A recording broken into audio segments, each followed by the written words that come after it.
আপনি পাশে থাকা যেই ছবিটা দেখছেন, এখানে দেখেন একপাশে মামুনুল হক আছে, অন্য পাশে ইসকনের যে আলোচিত যে নেতা সে আছে, ভারতীয় নাগরিক।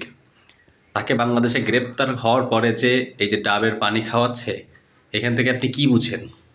তার সাথে খারাপ আচরণ করছে না, কিন্তু এক শ্রেণীর মানুষগুলি যে দাঙ্গা সৃষ্টি করছে, এর ফল কি ভালো হতে পারে? আমার তো মনে হয় না।